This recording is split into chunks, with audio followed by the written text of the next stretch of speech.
numerological, astrological, astronomical report. I haven't seen you guys since the 14th, so I guess we'll be starting with the 15th. We've had a lot of celestial changes since then. Excuse me as I get myself together over here on YouTube. Um, but to give you guys the numbers and the planetary things and things of that nature in those spaces, we have. Excuse me, because I'm trying to keep my leg comfortable during this. Okay, stay. There we go. So for 15/9, that was a day of 1 and 5 having knowledge. That was a heavy solar plexus chakra day. What day of the week was that? The 15th. Let's talk about it. Wait a minute. During this recap, that was a week ago. Okay, so this is like a 7-day recap. Okay. So last Tuesday was the day of Mars, and it was focused on our solar plexus chakra, that 1 and 5, one being Aries, Ogun energy, the thought, the ketters, the knowledge, the initiative, taking action, leadership, 5 being Hera Kahuti, the celestial enforcer, enforcing your, internal law, right? That brought together 6. So you're enforcing things and applying it to your daily routine, right? Setting your intentions. 6 also deals with Tippereth, which is fire energy. That's that Leo vibe. We took that 6, we put it into the month of 4. We're still in the month of Chesed, the divine celestial blueprint, energy of Mayat, Pisces, Neptune. 4 also deals with home and family. This is Cancer energy. 4 is supreme mathematics, is freedom or culture.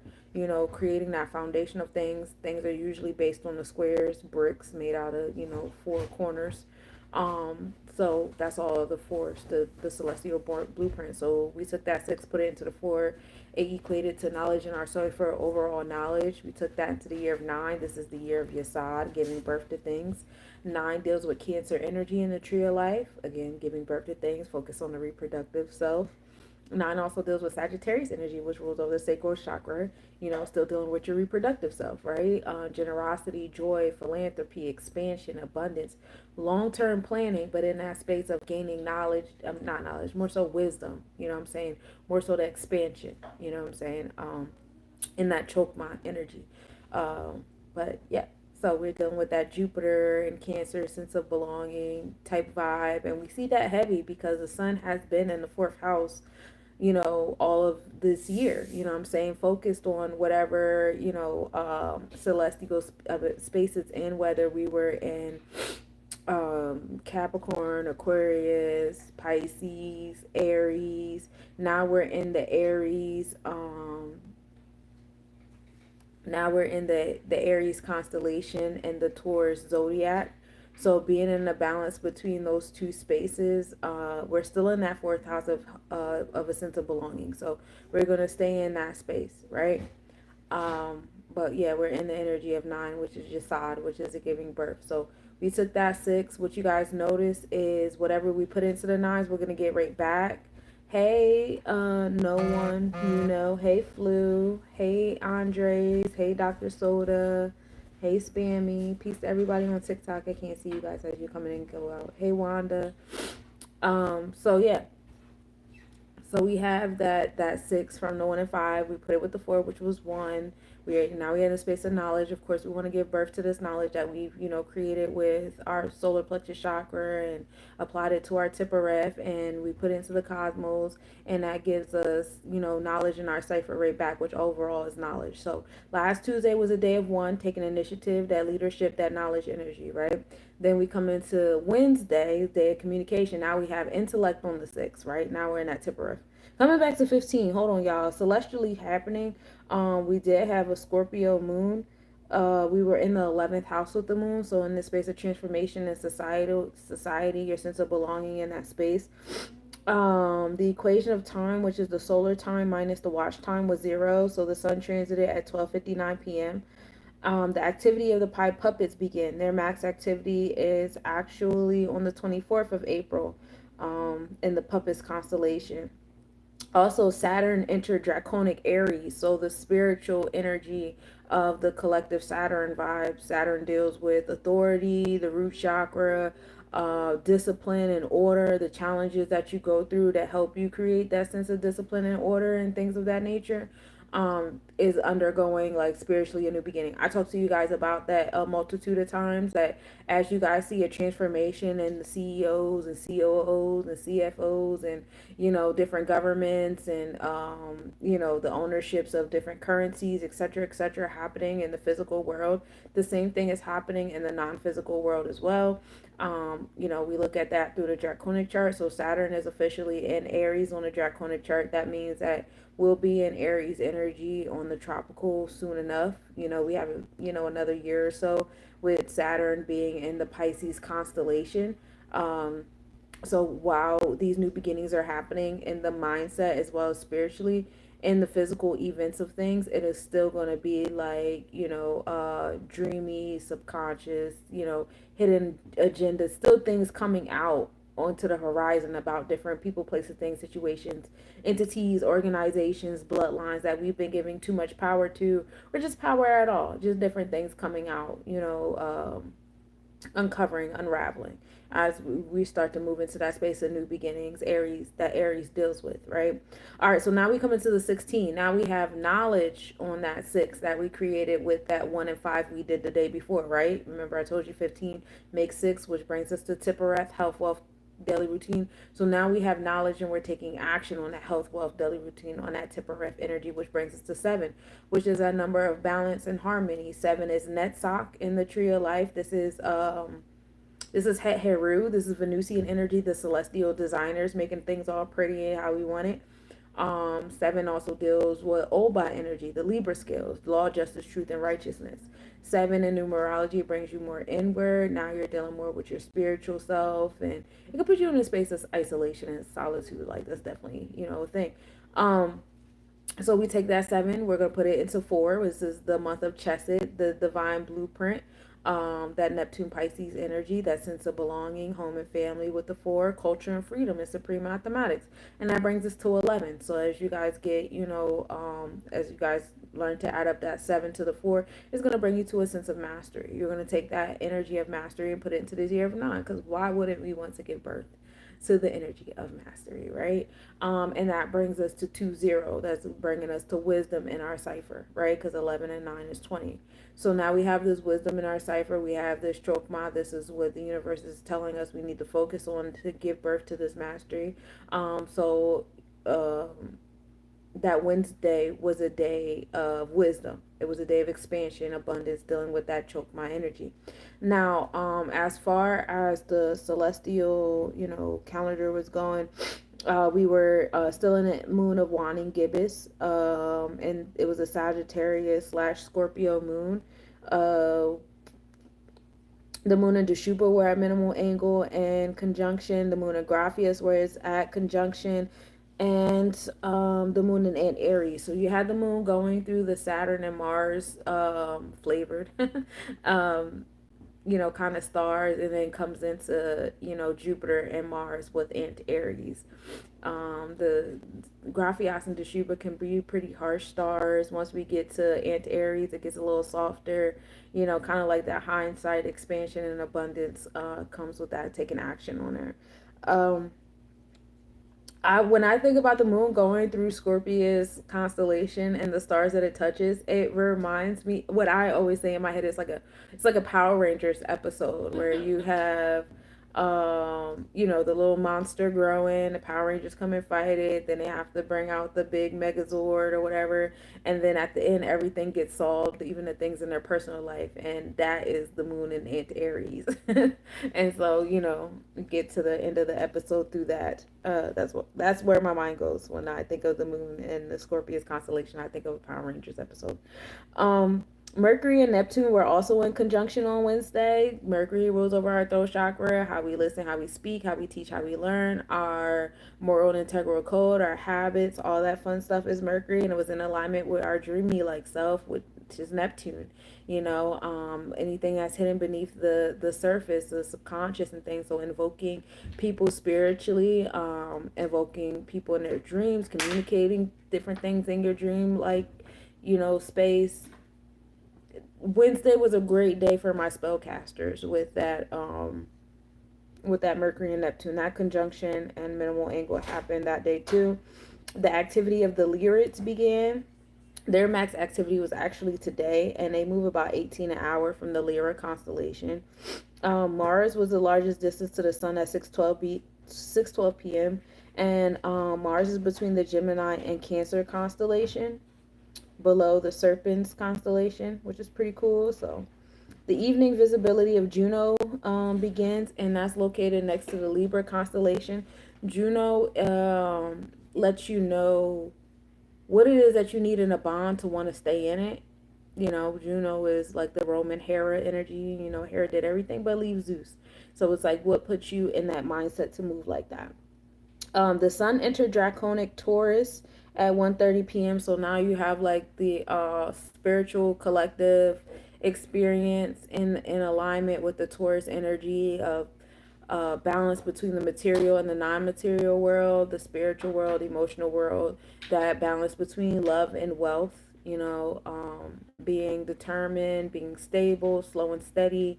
You know, you'll feel like time moving a whole lot slower now as we start to, you know, we've been approaching this Taurus energy in our mindset with the zodiac and in our draconic zodiac, so our spiritual set. Meanwhile, the events as far as the Vedic chart goes, the sun is just entered Aries energy, so we still have that fire happening in the physical realm with abrupt changes. It takes a while for your mind and your spirit to catch up, and you know we move with gratitude for the slowdowns always.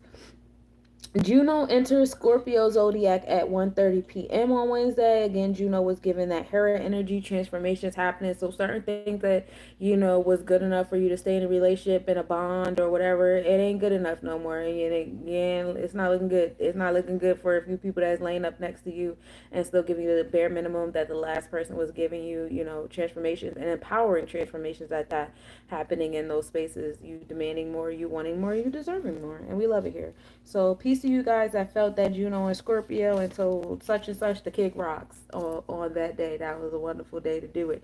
Now we're making it to the Thursday on the 17th. So remember the day before we had the 1 and 6 that brought us to 7. So now we have the 1 and 7 that's going to bring us to 8. So having knowledge, taking action on that 7, on the energy of God, you know, the law, justice, truth, and righteousness of 7, the Netzach, you know what I'm saying, having the Ketters on the Netzach, all of that's going to bring you to 8, which is Hod, which is splendor, which is transformation, celestial technicians, labeling, hey Romeo, things in our space accordingly, right?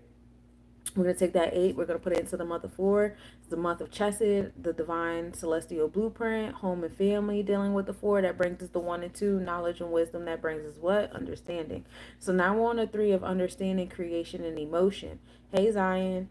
We're going to take that and put it into the 9. Because we did so much stuff. You guys took the actions on the 7, on the celestial designing. You guys endured the transformations, the empowerment, and all that stuff. You guys put the divine blueprint to the transformation and stuff like that. Yeah, we want to give birth to all of this. Mad numbers we just went through.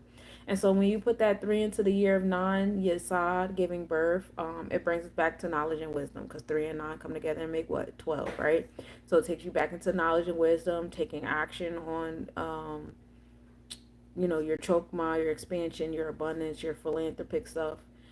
And we love it here. It ultimately brings us to a sense of understanding, challenges that come into our space to help us create, you know, the discipline and the order and the boundaries that we need for our authority of self and sense of survival, right? So overall, Thursday was a day of 3. It was a day of understanding. Um, as far as the celestial realms, we had the moon and Aries and minimal angle. We were still experiencing that Scorpio Sagittarius moon. The AM visibility of Saturn also began on the day of 3. That's pretty cool. Mercury is at the largest distance to the sun at 9:17 a.m. Astronomically speaking, we call that the what is it called? Apogee and perigee is when we're talking about Earth, but it's something along those lines. Mars is at the best evening. It'll come to me at a random moment. Mars at best visibility of the year. Mercury enters Aries zodiac at 1:35 p.m. So now we have, you know, Mercury, the ruler of the collective throat chakra, transiting into Aries. You can align this with where your personal Mercury is at. Like I have My natal Mercury is in Virgo, which is a mutable earth sign. It adapts to wherever it's at. But then my progressive Mercury right now is in Scorpio energy. So, that's the solar plexus chakra. That's water to the fire around versus, where I'm coming from, which is, a mutable earth, to fire new beginnings. You know what I'm saying? So, you guys can, tweak with that any way you want. Also get into the houses. What house is this energy in? How is this affecting you in the realms of the houses? A plague on all your houses. Right now it's in the third house with its energy at this moment. So it's, speaking those new beginnings into your community. The third house is Gemini. So when it deals with your community, it's dealing with like the Tri-City area, people you grew up with, your immediate family, stuff like that. The zodiac is forever moving in motion. That is very true. Even your personal one. Like I tell people, it's cool to know about your natal chart, especially if you're trying to do like some inner child work and stuff like that. But like learn about your progressive chart because you're not the same person that you were when you were born. Um, find out how that natal chart and your progressive chart, how they're aligning, how your younger self is being supported by your current self and vice versa. That's a good way to use both of those charts together. However, I think the best way to go about things right now is be more into your progressive chart with the transit chart. And that's just my personal opinion, you know. And if you need help, hang up and then call your operator. Or you can reach out to me, I'll help. um but yeah, Mercury entered that Aries zodiac, so definitely new beginnings in your communication and different things you guys are learning. New beginnings into your routine. So hopefully you guys use that day of 1 and 5 and that day of 1 and 6 to help support you in your health, wellness, daily routine to get you guys started for Mercury in Aries. Remember that Mercury is still in the Pisces constellation for like a couple more weeks before Mercury enters the Aries constellation. So while these new beginnings are being planned out and organized in our mindset, our actions are still in that space of uncovering and dreamy like experiences and the subconscious and things like that. All right. Now we get into 418. So like the day before we had the 1 and 7 that brought us transformations. Now we're taking action and knowledge on that 8, right? So now we're on a day of 1 and 8. That brings us to 9. 1 and 8. One is like Aries, Ogun, taking action, leadership, energy. 8 is the transformations that occur in response. So you got that Aries, Scorpio, Oya, Ogun combo happening there. So, the 18th was, I believe, a Friday, right? Yeah, the Friday was a heavy solar plexus chakra, new beginnings, transformations. You guys probably have been feeling that Mercury and Aries real heavy, between the last 2 days, but definitely setting vibes on the Good Friday, right? That 1 and 8 come together and make 9. So we gave birth to something with those transformations happening in the solar plexus chakra. We put the 9 into the 4 because it's the mother chesed. We created the divine blueprint, law, order, righteousness, a sense of belonging, application to the home and family, right? Um, and that brought us to 1 and 3. So Friday was also a karmic number day, because it's very difficult to act on what you feel, right? It's very difficult to express what you know in a world that wants you to just do what I say or do what these influencers say is trending or viral or whatever, what I'm saying? You got to do what everybody else is doing. Otherwise, you won't get seen, you won't get heard, you won't get monetized, you won't get this, you won't get that, right? And we're falling out of that. The more we flow into the age of Aquarius about individualism, the power to be one with all, we're flowing out of that Pisces school of fish. Everybody got to look and swim the same for survival, and it's the sharks that's controlling how the fish feel comfortable moving as a herd. We're moving out of that, right? Especially with Saturn under, entering this Aries energy of new beginnings, especially with Pluto creating transformations in the Aquarius zodiac Capricorn constellation in our space of society and authority, right? There's all these different things happening to provide proper transformation and awareness, right? So we move in gratitude. So we get through that karmic number, learning how to express what we know, and act on how we feel. And that brings us back to 4. We create a celestial blueprint with that, and we're going to put that into the year of 9. This is the year of Yesod. This is the year of giving birth. This is the year of Jubilee. This is the year of the reproductive self, home and family. This is the year of the divine feminine energy, right? We put the 4 into the 9, and what does the 9 give back to us? It gives us back another 13. If you want to have this true divine blueprint, you got to work on expressing what you know. You got to work on acting out how you feel. That's the best way to get the divine blueprint together, right? And overall, Friday was a day of 4. Okay? The day of Chesed, law, justice, truth, and righteousness in that realm on the tree of life. 4 deals with Mayat and the Netarus. 4 is culture or freedom and supreme mathematics. Okay, 4 is Cancer energy, home and family, sense of belonging, and astrology. Those are the different facets of 4. We build on a 4, right? 4 is that number of stability and determination in numerology. As far as astrologically happening, we had a Sagittarius moon moving towards Capricorn energy throughout the day. The north pole of the moon was tipped into view at 3:39 a.m. and then max south declination of the moon during that current cycle began as well. Then we come into 419. So the day before we had the 1 and 8 that brought us into 9. Now we're taking action on the 9. Now we have knowledge on the 9. You know what I'm saying? Which ultimately brings us to knowledge in our cipher, right? Because 1 plus 9 equals 10. That's knowledge in our cipher. Overall, it was a day of knowledge. We put that into the month of 4, the month of Chesed, the month of Cancer energy, home and family, sense of belonging, woo, woo, wah. That brought us to 5. That's Hera Kahudi. That's the celestial enforcer. 5 also deals with Leo energy, as Leo rules over the 5th house. It's your confidence and courageousness.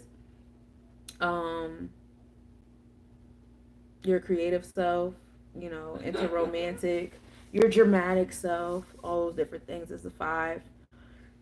And so yeah, we took our knowledge, we took our celestial blueprint, and now we're enforcing that, John. And we're gonna take that celestial enforcer, that Hera Kahudi, that solar plexus chakra vibe, and we're going to put it into the year of 9. This is the year of Yesod. This is the year of giving birth. And when we put the 5 into the 9, what does the 9 give back to us? The 9 gives back to us the 1 and 4. If you really want to be in tune with that, celestial enforcer, with that Hera Kahudi energy, I want you to have intellect, I want you to have knowledge, and I want you to take action on this celestial blueprint you've created, on this 4, on this Chesed, which is Maya, Neptune, Pisces, your subconscious, your dreams, hidden agendas, all those different things. Have knowledge on it, have actions on it, align it with your indwelling intelligence. Overall, Saturn was a day, Saturn day was a day of 5. It was a day of the celestial enforcer. Exactly. We had a Capricorn moon that day, so we had a Saturn ruled moon on a Saturn day, on a day of 5, about the celestial enforcer. The moon across Borealis was in conjunction. So that happened at 9:06 p.m. The activity of the ETA Aquarius occurred. Max activity of the ETA Aquarius is May 6th, and they move about 70 an hour, and they come from the Aquarius constellation. Mars also entered the Leo zodiac, so now we have Mars getting out of that debilitating Cancer energy, right? At least on the zodiac. We're still in Cancer on the constellations. So while our mindset is, starting to get like more fired up and motivation, and I want to do this and I want to do that, you guys finally starting to get out of those creative like bubbles, what I'm saying? Like, what is it? Brain farts, brain blocks, whatever. You know, getting more into, functional. I can write that song now. I can sculpt this now. I can paint that now. Getting more into the creative flow of things as Mars enters Leo. The energy exchanges is still in Cancer, so we're still having events and things motivating us more towards the nurturing and less towards action. But our mindset is definitely in the action space, and that's fun. We love it here. All right, so 420. Started the day on wisdom happening in our cipher, which was crazy because 420, a few different things happened. We had the Pope pass away, Kanye said some weird shit. The government started doing the things that they do because they're still holding on for dear life. They need y'all to be scared. They need y'all to be on edge. Y'all, they need y'all to stay from the. They need y'all to stay in this mindset of scarcity and poverty and not enough and finite.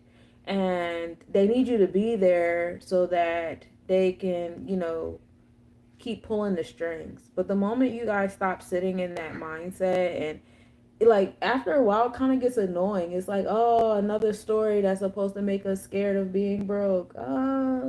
Like, it's always like, and another thing, we're cutting this and we're cutting that and we're cutting this and you can't have this and da da da. And it's just supposed to put you in this oppressed state. And it's either going to make you angry to revolt and get violent and volatile, which is going to give them what they're looking for as far as like, dang, this is how I've been wanting to treat you. So now I finally got the green light to treat you how I want to treat you. You know what I'm saying? It's kind of like the whole Pearl Harbor theory. I BOMB my own shit and claim it's you. And once you start to react to me doing those things, now I could treat you how I've been wanting to treat you. Shit like that. Um, so just be mindful of that. People gonna try to play on y'all emotions, especially because we're in the last few grips of this Pisces energy, and it's definitely a play on you guys' subconscious and your energy and stuff like that. And that's also a part of Pluto being in Aquarius, because Aquarius also rules over the ones and zeros, which is the internet, right? Electronic communication, and there's a lot of transformation and transference of power happening in the ones and zeros of things too. So be mindful of that as well. Anyway, get back to the 420 thing. We are in a day of wisdom in our cipher, finding balance in our space. We took that too and we put it into the month of four in the energy of Chesed. So having that 4 and 2 together, between like Chokma and Chesed, both are Jupiter ruled energies, brought us to six, which is Tippereth, our confidence and our courageousness, inner child. Tippereth is associated with Leo energy. It's the sun in the middle, and six also deals with the house of Virgo, which is health, wellness, daily routine, moral and integral code. Being of service is a big thing there too. Intellect is a big thing. In the space of supreme mathematics, six is the number of equality. What you put in is what you get out, right? Six in the numerology realm deals with pretty much the sense of equality and creation. It's a double creation number because it takes two threes to make a six. So it's kind of like a give and take type of energy. Definitely heavy there. So we got the six that we made with our wisdom and our, divine blueprint, you know what I'm saying? And so we're going to take this six. Of course, we want to put this six into the year of nine. We want to give birth to something with this six. We worked hard for this, John, right? So what does the nine give back to us? 1 and 5. You have to have knowledge on your solar plexus chakra if you want to have this six. So what that means is, if you want something to be implemented in your health, wellness, daily routine, if you want it to be inside of your heart, you have to have it inside of your solar plexus chakra. You have to have it in your gut.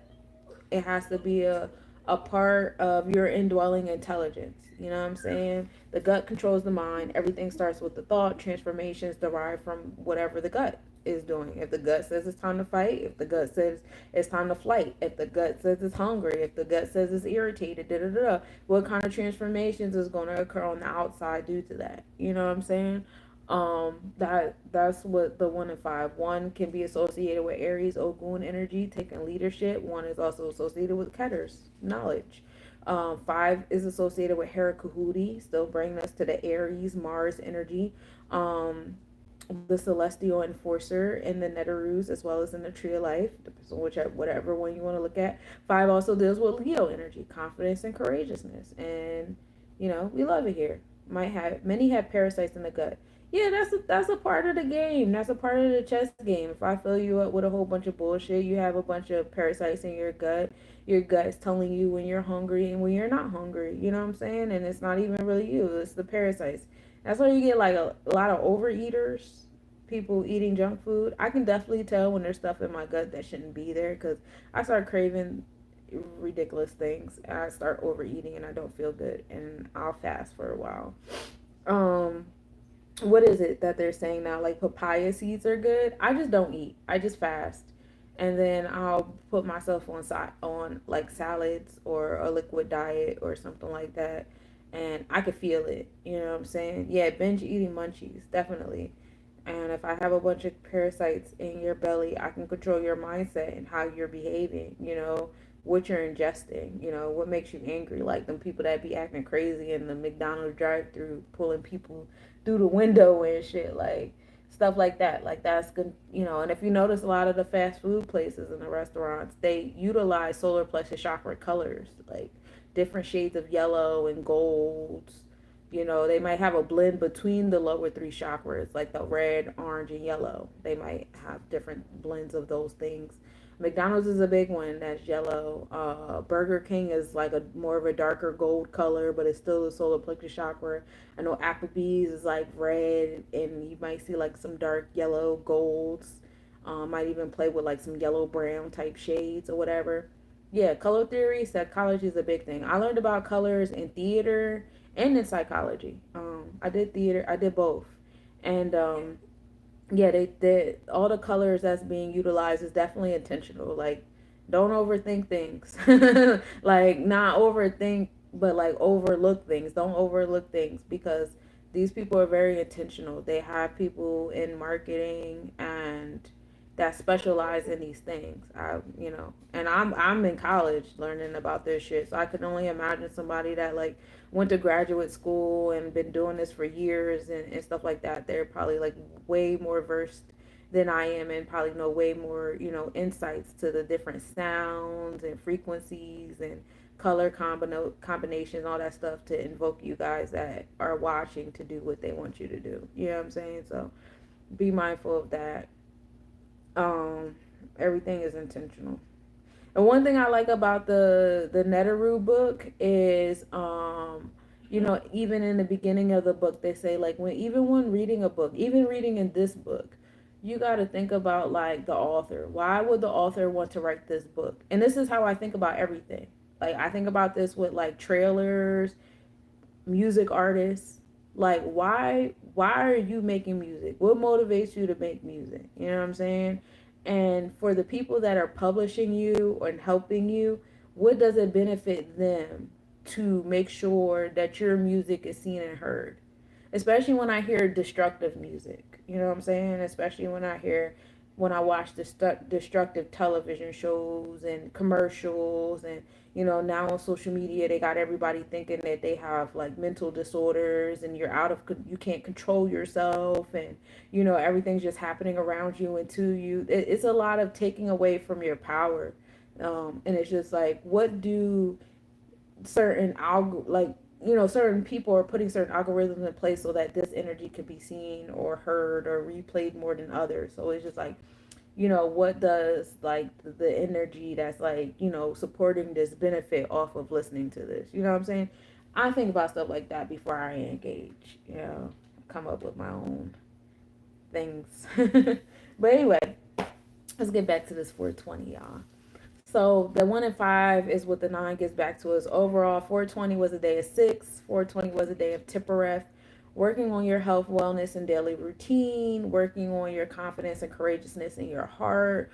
Working on your sense of equality and creation. Give and take. 420 was a big, big, big, big, big day for that, right? We had a Capricorn, Aquarius moon in the first house, which is our house of appearance, our sense of belonging coming in our appearance. So you guys, just giving off the aura of the kind of energy you guys want to be around. Hopefully you guys were successful in that. The moon and Albaldo were in conjunction. The last quarter moon was at 9:36 and it was best visible before sunrise. So now we're going to start moving into a waning crescent moon, which is the cleansing of intangible things. And we'll talk about that in a moment. Also on 420, the sun entered Taurus zodiac. So now our mind and our soul, the tropical and the draconic chart, are in alignment in Taurus energy, right? Taurus energy is all about that sense of balance between the material and the non-material world. And I wanted to get into the Kabbalah reading of Taurus energy with you guys. So let's talk about it. This is from Kabbalah.com. um, but yeah, so Taurus is a fixed sign ruled by Venus, or Noga in Hebrew, and the Hebrew letters Pi and Vav. Taurus's inner energy is fire, as it is the left column of the earth signs. Because Taurus is an earth sign, Taurians are in a constant search for stability in life and financial security. They are typically self employed business owners, which places them in control of their monies and property. Taurians have a very strong will to purchase and buy property, houses, land, and real estate, all in order to support their need for security. Taurians are very capitalistic, jealous, and possessive of their property. They will frequently experience loss of money to learn to let go of physical world's domination over their lives. Taurians have healing powers and deep talents to be doctors, astrologers, artists, chefs, singers, and of course, business people. The Hebrew name for the month is Iyar, which stands for Ani Hashem Rafetcha. I am God, your healer. This offers us all the ability to instigate healing processes during this month. The signs that best suit Taurus are water signs, Pisces, Cancer, and Scorpio, or other earth signs, Virgo and Capricorn. Taurus is associated with the thyroid gland and the neck, best known by their stiff necked stubbornness. The entire month of ER falls during the period of Sephirah Homer, the counting of Omer. And during this time, we count 49 days between Pesach and Shavuot. And each day gives us an opportunity to correct negative things we did in our past. These 49 days are 7 times 7 different levels of negativity, all leading up to the revelation on Mount Sinai and immortality accessed on Shabbat. I was just dropping stuff. Hey, Jeremy. Um, all leading up to the revelation on Mount Sinai and immortality accessed on Shavuot, because the month of Iyar is always falling during the Omer. It is a time of low energy. It is a time in which we can earn the light that we received on Pesach and prepare ourselves for freedom from all forms of death and end in relationships, business, health, and all aspects of life. So that is that. And what I like about the Kabbalah is they have the ability to take over the astrological influences of the month. Um, it's kind of like the mindset of, like, instead of studying it so you can draw people's horoscopes, you actually learn astrology to rise above the influences of the cosmos and take control of your life. And that's kind of like what I hope I'm doing a good job of explaining that to you guys when I do like tarot and astrology. But that's the whole point, is for you guys to learn how to, you guys are the alchemists. Like, I could tell you about the energies, I can tell you how to align them with your personal, planets and stuff like that. And then I really want you to, empower yourself to play with it how you want to. You know what I'm saying? And then also have a sense of awareness of how it feels and what it looks like when you're dealing with other people with their own placements that don't have the knowledge or the capability or capacity to rise above. So when you're being introduced to those energies, you could be like, okay, I can see, like, you're a Taurus and you obviously don't have that balance between your physical and non-physical self. So I see you losing your shit every time, one of your possessions gets stolen or broken or lost. You're just like losing your fucking mind. But then you see another Taurus that has that balance between their emotional and their material self. And so, like, you get to, have that sense of awareness. Thank you, Jeremy. I appreciate you. You get to have that sense of awareness when you are being introduced to those different kind of energies. And that's just a sun sign. That's just your experiences. Like, what about your emotional self or your moon sign, or how you communicate, on your Mercury? Some people have a sun sign somewhere else, but their Mercury might be in Taurus. So, they're always talking or thinking, or their decision making mind is always based on the material things or the emotional things, wherever they are on the balance scales. Or, their Venus might be there, it's always in their vortex. Just different things, because you're not your sun sign. Sun is just your experiences, just little. So, like, and that's another thing I try to tell people, to stop identifying as the zodiac. Like, I'm not a Virgo, I have Virgo experiences.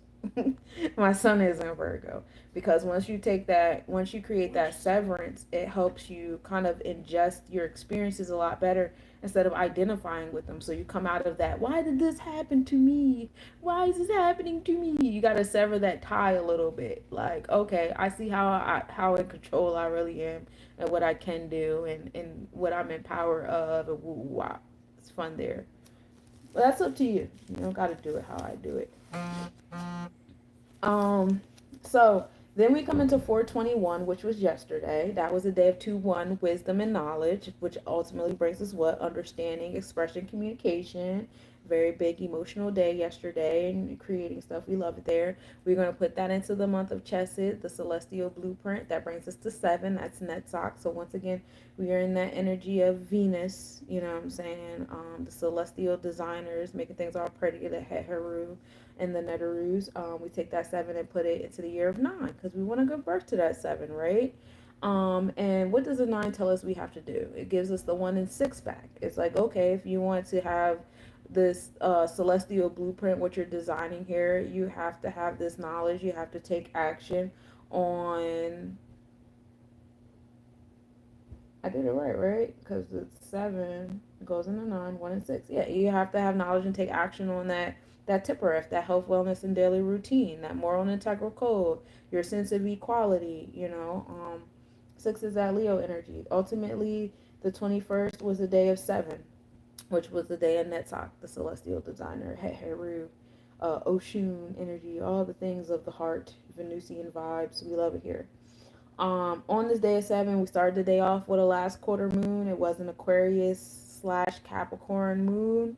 So we're in that space between authority and society and our sense of belonging in the second house, which is what we value and prioritize in society and our, sense of authority. We are now in Taurus on the tropical as well as the draconic chart. We're still in we're still in Aries. We actually just entered Aries not too long ago in the Vedic chart. We'll be in Aries until about like May 15th ish. So, our energy exchanges, the events and happenings around us are still in that abrupt fire, taking initiative, cardinal energy. So all those things that we had on our mindset, the last 30 days, we're going to start experiencing now while our mindset is on Taurus, slow and steady, which is giving us a slowed down mind to actually absorb what's happening right now and how it's in alignment of what we were thinking during the Aries zodiac energy. If it makes sense. All right. The moon and Pluto were in minimal angle yesterday, so transformations happening to our sense of belonging, empowering transformations. I hope depends on where you guys are at on that figure 8. But that minimal angle happened at 12:32 a.m. The moon was 1.4 degrees south, conjunction at 12:03 a.m. with the moon being 1.4 degrees south, and we were able to observe that at 3:32 a.m. with a 2-degree east southeast separation. The west side of the moon, crater Grimaldi, was tipped into view at 4:24 a.m. Mercury had the longest morning elongation, which is the angular distance from the sun, at 2:39 p.m. This is the best visible. Mercury was also best visible in the morning at 27 degrees west southwest. And no, it's not visible at night. It's more Mercury will be more visible in like next week, like the 29th ish. Venus enters Draconic Aries at 1:50 p.m. and Uranus entered Draconic Gemini at 1:55 a.m. So we had some like major transitions on the Draconic chart happening yesterday, which is pretty cool. We had a few different, with Mercury entering the Draconic Aries as well. The Sun entered Draconic no, Saturn entered Draconic Aries. The Sun entered Draconic Taurus, and now we have Venus entering Draconic Aries. So spiritually speaking, new beginnings to that space of wealth, priorities, everything I just explained with the Taurus energy and the Kabbalah and stuff like that. Now we have Aries calling on the spiritual self, the spiritual, facets of self as a collective to take action on that. And then Uranus is that planet of progressive pushes, right? Pushing us to the direction we say we want to move into. And now it's providing those progressive pushes to the community on a spiritual level. So whatever community you said you wanted to be a part of, you did didn't want to be a part of. You want to see the rise and fall of it. It's starting to happen now on a spiritual level. And when Uranus enters Gemini, um, I believe it's going to be like solidified in like early 2026, but be mindful because we do have our summertime retrogrades with the outer planets. Um so yeah, probably like by like the beginning of next year we should be like super solid and Uranus being in Gemini energy providing us with progressive pushes. Hey goddess, I got you. I'm almost done. Providing us with dramatic pushes towards our community, our communication, our sense of groundedness and being focused during all these options and stuff like that. But that's going to be like a big push in like for some reason my mind always goes to like telecommunications, how we communicate with each other. And I would like to see like heavy pushes, like okay, so like the example I gave, because I see there's some newcomers in here too. When Uranus entered Taurus energy, right? Entered Taurus energy at the beginning of March. By the end of March, we were in quarantine. People were getting PPP loans, unemployment, bills were being put on hold. We had like a bunch of cryptocurrencies made. And in the next month or so, we had a whole bunch more cryptocurrencies. Forex was at an all-time high. People were making money off the internet, a lot of work from home, stay at home type of things happening. It was a big progressive push in how money is being made and how abundant money is and how you can do anything and get anything. Like money just is everywhere at this point. You know what I'm saying? And so the chess move to that from the powers that be is okay, we'll raise the prices for things. Money is everywhere, but it's still not enough. You know what I'm saying? For these like big ticketed items that everybody needs to have in their root chakra. So it's really just a chess move these guys made in response to the fact that money is everywhere right now. You know what I'm saying? And this is, you know, honestly, it's just like it's like a panic. Like I'm panicking because I'm losing power, and what can I do to stay in power? You know what I'm saying? I'm just gonna, make things difficult to the best of my abilities. And after a while, it gets tiring to look at. It's boring. Anyway, that's the example that I give. That's how strong Uranus is. That's how strong the progressive pushes of Uranus is. So when I think of Uranus entering Gemini, I honestly think of big progressive pushes into our community as far as people moving in, people moving out, nomadic energy. You guys really getting pushed to find that tribe that you're looking for in the physical world. I know we sit on the internet, we communicate, and da da da. A lot of you guys live in hotels. A lot of you guys live in motels. I was one of them. I'm not judging you. A lot of you guys live in situations you guys shouldn't be in. But if you guys start moving in the physical towards your community, start being more open and honest, start building towards that, I really believe that Uranus and Gemini could work in your favor to pushing you towards the community that you're supposed to be in, so you can stop doing, stop feeling how you're feeling and thinking you're supposed to do everything by yourself, because you're not. We're bringing back the village mentality. This is something that we manifested and we said we wanted, right? We wanted the villages back. You guys are claiming your Native American heritages. Those were villages. Those weren't one man bands. That wasn't one person living by themselves, trying to make a bunch of money by themselves, doing a bunch of things by themselves. That's not what that was. That was a community. Those were families. Those were connections of bloodlines. You know what I'm saying? So if you're speaking and claiming these things, oh, I'm a Moor, or I'm a Mer, or I'm African, or I'm this and I'm that, you have to understand and understand those are villages you're speaking into existence, not one man bands. So with that being said, wrap your mind around this Uranus entering Gemini, because it's going to progressively push you into the things that you're claiming, you are proclaiming, you are asking for, the things your ancestors asked for, and so on and so forth. I like to be proactive. I don't fully understand the mindset of being reactive all the time. But for some of you guys who must be reactive, there will be catastrophic events that'll push you to a space where you don't have a choice.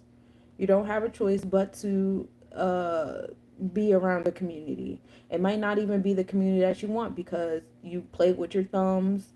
You weren't really trying to connect with people. You weren't putting in the work. And that's on you. You can always change it. You know what I'm saying? But at some point in time there will be progressive pushes that are going to push us towards being more like village minded.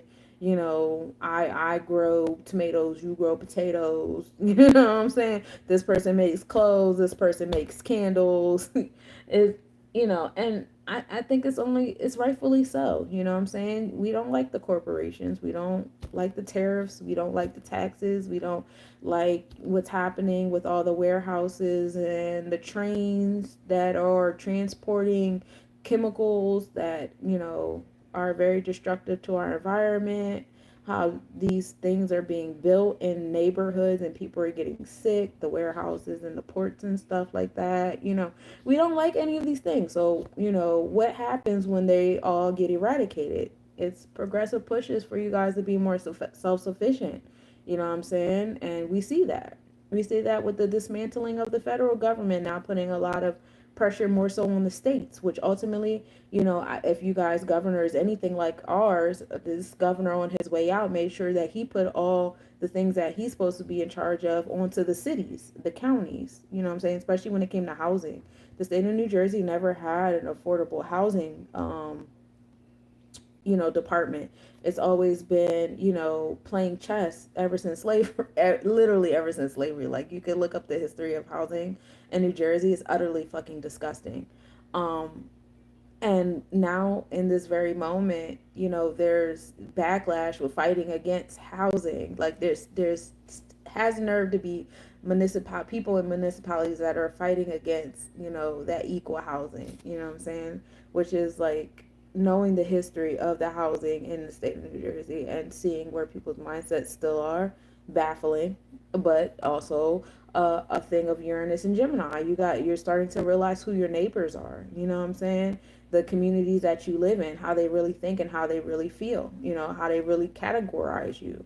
And it's pushing you to want to, you know, be a part of a community that's actually like genuinely wants you around and is not just tolerating you or its idea of you. You know what I'm saying? So, you know, these are different things that are coming into play here. And just reminding you guys that the sun is in the fourth house, which is a sense of belonging. And it's moving toward, well, it's in Taurus, Aries energy, which is that blend between fire and earth, cardinal fire and fixed earth. So, one of the fastest and one of the slowest at the same time. So with that being said, you know, a lot of experiences are happening swiftly, but giving us a, you know, a moment, and it's all happening in our home and family. And, you know, Uranus and Gemini. Progressively pushing you to your community. Let's get into today. Today's 422. 22 is the master architect. You know what I'm saying? It brings you to 4, which is the day of Chesed, the divine blueprint. So mastering, you know, your wisdom, mastering um, this is when you come into a space where you're like mastering your internal mayat, your internal law so well that you become an inspiration to other people. You know, 2 deals with Oba scales, Libra scales, the justice scales, law, justice, truth, and righteousness, right? So you're like so good at it. You've mastered it so much. You know, you just, oh, we love you so much. What the fuck? You know, people are soaking it in. They're absorbing it, observing it. You know, they emulate it. It's wonderful. We love it here, right? That brings us to the 4, to the chest of the divine blueprint, you know, home and family, sense of belonging, Cancer energy. You know, we get 2 fours, you know, because we take the day of 4 and put it into the month of 4. You know, this is also the energy of stability, you know, because we grow things on the 4, right? So that brings us to 8, transformations. So once we put the chesed to the chesed, the mayat to the mayat, the cancer to the cancer, it's going to bring us transformations, empowering transformations. I hope it depends on where you guys are at. But building and destroying is definitely big here. You know, truths coming out and all that fun stuff like that. So we're going to take the 8 of empowering transformations. Of course, we want to give birth to it because the transformations is based upon our internal law. Why would we want to give birth to that, right? So the 9, when we put the 8 into the 9, it's going to bring us back 1 and 7, right? So in order to engage in the building and destroying, the transformations, the occultism, the power, the empowerment, all these different things, we have to have knowledge. We have to have ketters. We have to take action. We have to be in our solar plexus chakra, the Ogun, the 1 on the 7, which is Netzach, the celestial designer. The Netzach is Het Heru. This is Venus energy. This is making things all pretty. So again, you want a transformations, you want death and rebirth. Well, you need to take action on what you're trying to design in your space. You need to have knowledge on what's in your vortex, right? Venus is vortex vibration. It's the letter V. And what is the letter V? The number four. Ah, see? And we started the day with two fours, right? And it's the two fours that made the eight, you know? So the letter V is a good one. It's a good one because it definitely brings the sense of stability and creation. And, you know, what do you do with a blueprint? You build it. You know, you build it into the physical. You take what's on the paper and you put it into the real life, right? So that's how you got to move. You have to take knowledge and you have to have not action on it. So, celestially speaking, what was happening was, started the day off with a 37% waning crescent moon. We're in that moon of cleansing the intangible things out of our space, as mindsets and behaviors and habits and all those things like that. Moon rose at 3:26 a.m. and set at 1:44 p.m. Hey, Patrick. We have an Aquarius Capricorn moon we started the day off with in the second house, which is the house of priorities. Second house is the Taurus house. So it's the house of priorities, what you value, that material, spiritual, emotional balance, all that fun stuff is second house. Sunrise was at 6:10 a.m., setting at 7:45 p.m. The sun is in Taurus, Aries energy. So our mindset is in that balance of, you know, material, non-material, what we prioritize, what we value, being stubborn and dependable, all that fun stuff. And then in the actions of it, it's still in that space of new beginnings and taking action. It's in the fourth house. So it's still in the house of home and family, sense of belonging, feminine energy. Again, four is Cancer, you know what I'm saying? And we're in the year of nine, which is Yasad in the tree of life, which is Yamoja, which is Cancer.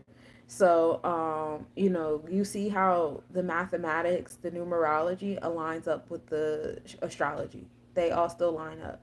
You know, there can be, you know, different, I know there's different theories. So, oh yeah, people be playing with the numbers, and I don't like this calendar, and I don't do this, and I don't do that, and I totally respect that. Also, know that there's a power greater than all of us that made things the way it is, and made people think that they were controlling things when in reality they weren't. They were actually making, still allowing things to be what they need to be. You know what I'm saying? Sometimes the universe likes to play with people and make them think they have a power of control and they control all these things outside of themselves. And so they try it and then they realize I really didn't have power of things outside of myself like I thought I did.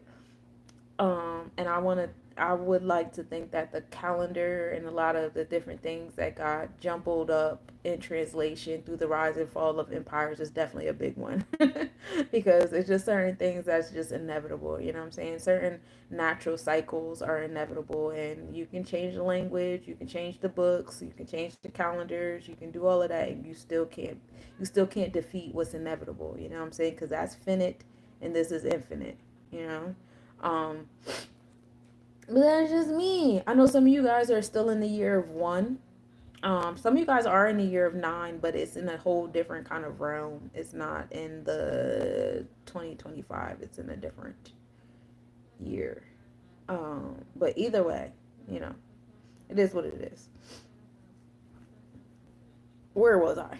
The moon in Deneb al Geldir was at minimal angle at 3:19 p.m. The moon was zero point 0.5 degrees south southeast. Conjunction at 3:06 p.m. The moon was zero point 0.5 degrees south, and we were able to observe that this morning at 5:19 a.m. with a 4.8 degree southwest separation. Also, the Lyrids reached the max activity today, at 18 an hour. They come from Comet C 1861 G1 Thatcher, and that's in the Lyra constellation. And we've been getting those meteor showers for at least 2,600 years, which is pretty cool. So that's fun. Shouts to that comet. And for you guys that don't know, comets kind of like take all the like ancient astral, stuff, space stuff. And so like, when you go outside and you ground yourself and you receive, that comet type energy, you're taking like ancient celestial information in, and it's fun there. So yeah, on that day of eight, the day of transformations, that's what's been going on in the cosmos, and we love it here. to pregame you guys for tomorrow, Wednesday. That's a day of 2-3. Found in balance and harmony on the 3, on your sense of expression and creation and emotions. 2 also deals with chokma. This is wisdom. This is the Jupiter space. Also coming into a space of balance, harmony. 2 deals with Taurus energy, what you value, what you prioritize, your balance between the material and non-material realm. And 3 deals with Saturn, energy of Bina, understanding. 3 deals with expression and emotions and communication, creation. Um, 3 deals with Gemini, energy of communication and expression. Um, Finding a sense of focus, and being flexible at the same time, you know. So putting that 2 and 3 together is really cool.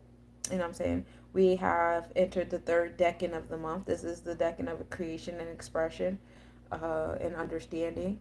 2 and 3 come together and make 5. So as you find that chokma, that wisdom and that understanding, you want to enforce it. Of course, we want to enforce our wisdom and understanding. You know what I'm saying? It's kind of like when you have the scientific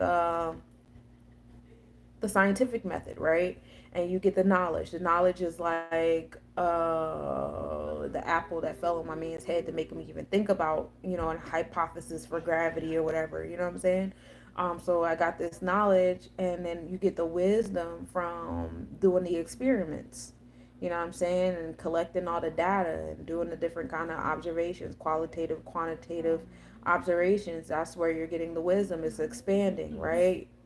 And then when you come to an understanding, this is when you come to a conclusion based on my observations, based on my analysis, based upon these statistics that I got from these, different experiment results and stuff like that. Now this is my conclusion. This is my understanding.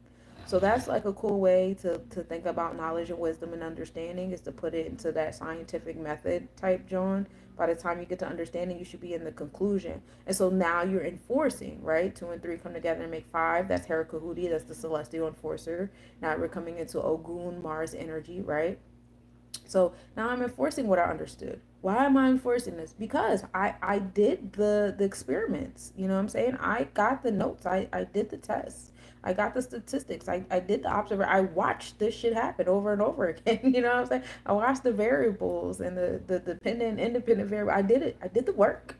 And so this is my conclusion, and I can show you, this is my evidence. Sometimes you're a walking testimony of evidence. I lived through this shit. You know what I'm saying?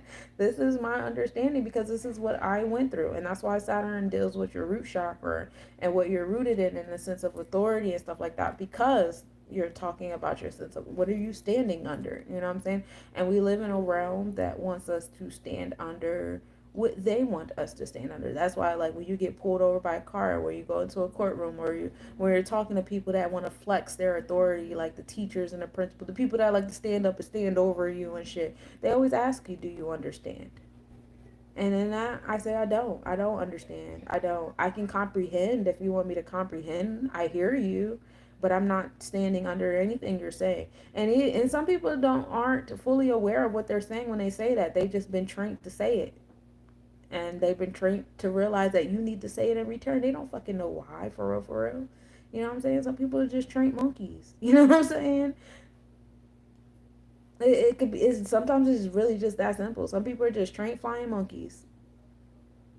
I don't think the wicked witches flying monkeys were that smart. I just don't. I don't. Um, But yeah, that 2 and 3 come together and make 5 and do that thing right there. And then we take this day of 5, this day of Herakuti, and we put it into the month of 4. We're going to create a celestial blueprint with what we're enforcing, right? Why wouldn't we?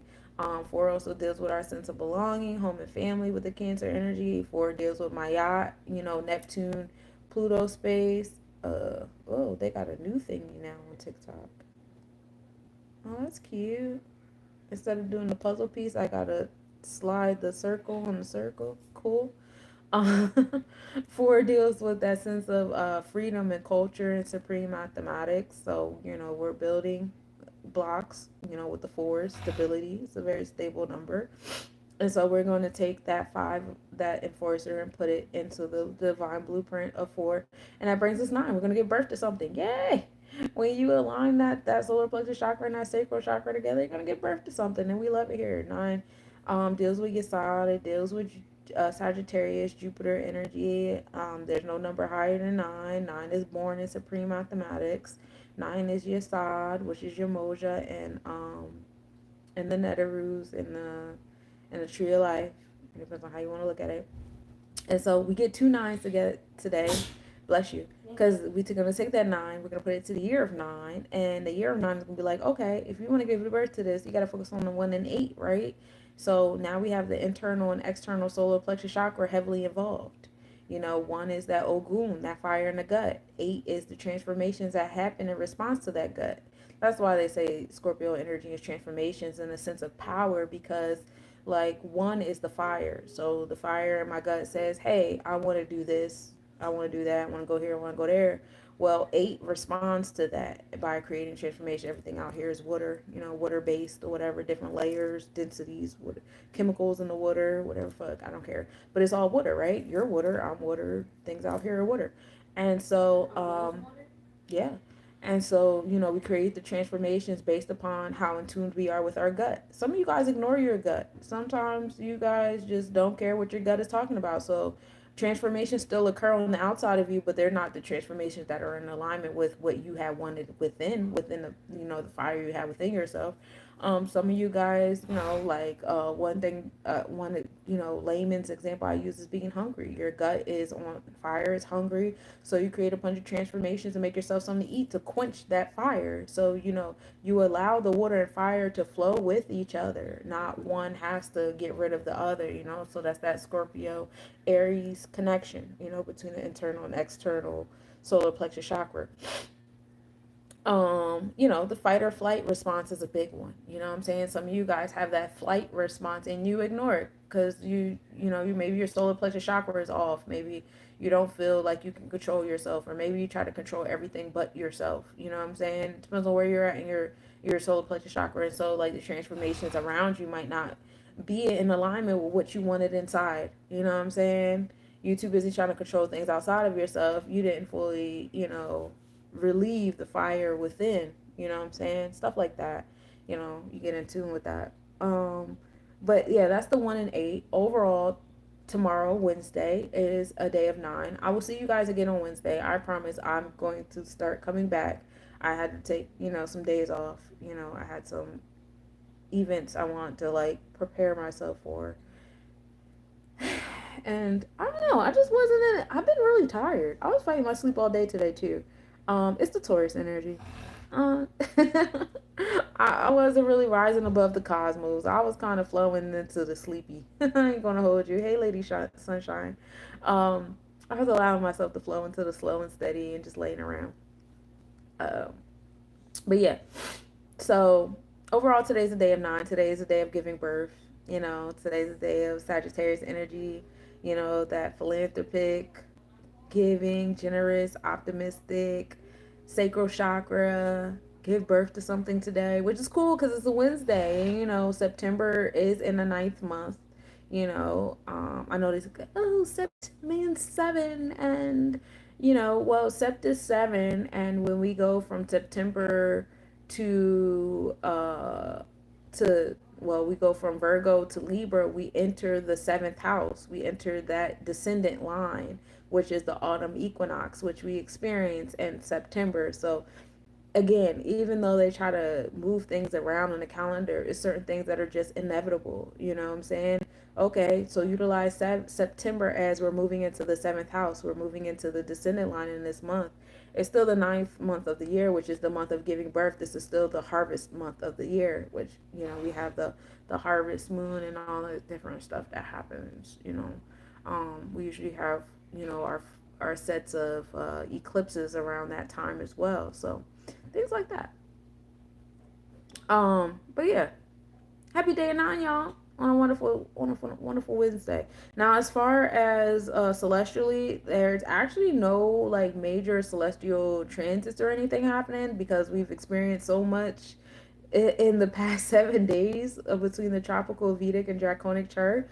But we are starting the day at a 27% wanted crescent moon. Moon rising at 3:54 a.m. and setting at 2:57 p.m. In Aquarius energy on the tropical, Vedic, and Draconic chart. So it's in the second house of what we value and prioritize and our sense of belonging. So the moon is the what? What is it? It's our emotions. It's our sense of belonging. It's our feminine energy. It's our, our comfort self. The zodiac is the how. How is it happening? It's happening in a unique way. It's happening in a detached way or attached. It depends on what your relationship with Aquarius is. It's happening, through society. You know what I'm saying? Where is it happening? It's happening in what we value. Okay? It's happening in where we value. There's a lot of people. I mean, I don't want to give too much energy to the people that are not. So let me give energy to the people that are. Kudos to you guys who see what's going on in society and you are not emotionally attaching yourself to the things that's going on in society, and you guys are actually rising above the cosmos. You guys are rising above the ones and zeros and all the fear mongering and the poverty scarcity mindsets that keep trying to get implanted into your brain through the news and all this different stuff. Like, kudos to you guys for rising above all of it. That's like a really big goal here, and it's very difficult to do here, and you guys just keep doing it, and that's beautiful. May this moon continue to uplift you and support you in that realm. This moon could also do the quite the opposite to people who are not in that alignment, who are, moving from a space of scarcity and poverty, who do read these news things and what the government's doing, and they keep applying it to them personally, and they keep projecting it into their reality, and they're moving from a panic state of mind. Our energy is here to counteract that energy. Sometimes you guys may come across that energy and it might be combative towards you. The best thing to do is just speak in love. I ain't gonna hold you. It's probably the craziest thing to do, and it comes from that. It doesn't come from that turn the other cheek shit. I promise it doesn't. It's not from that slave mind of we gotta keep giving them second chances. I ain't even talking about them. I'm talking about the people that are panicking. They don't know any better. You know what I'm saying? They haven't risen above.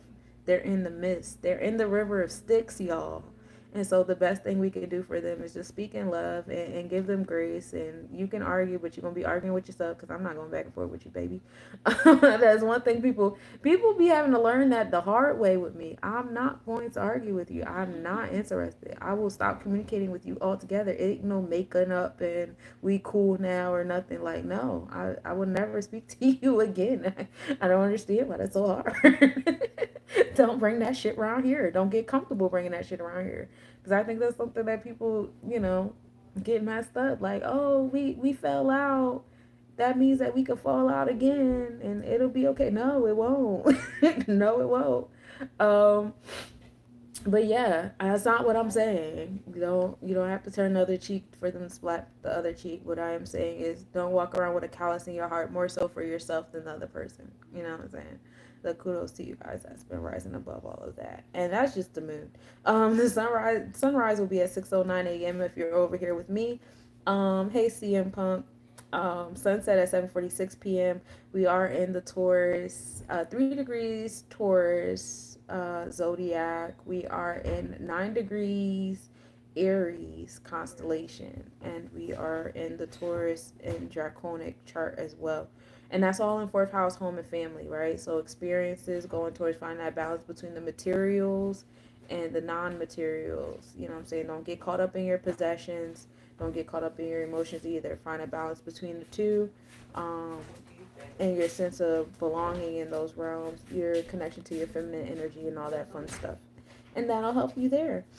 So that's what I have for you for the numerological, astrological, astronomical report. I can give you guys a reading and read you guys on out. And if that's cool with you, it's cool with me. And I'll see you guys tomorrow for the hump day reading, right? Hey Daniel, what's up with you?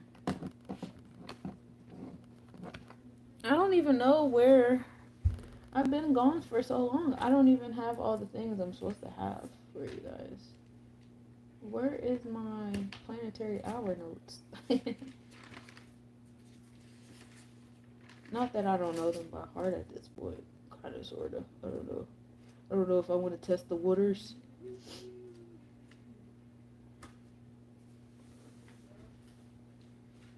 Hey, Seventh Son. What's up with you?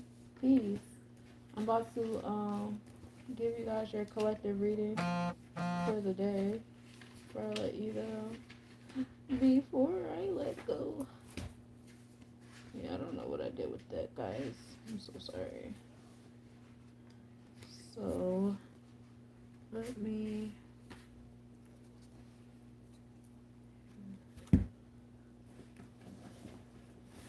Let me see. Tomorrow is Wednesday, so you already know we start Wednesday off at midnight. I'm good. Double apping. Oh, okay. Noise.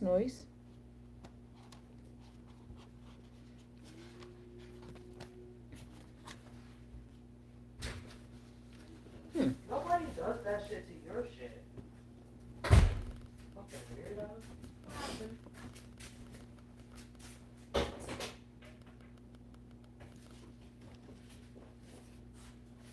I'll call you another time. Eric Gunner. Yes. Hey, how you doing?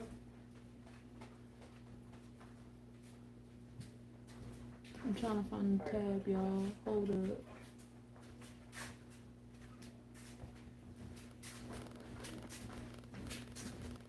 There it is. You okay? Okay.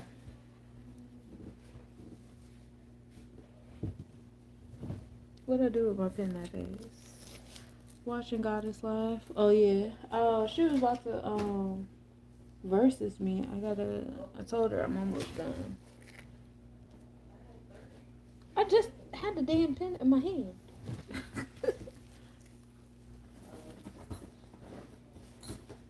It's okay. It's alright.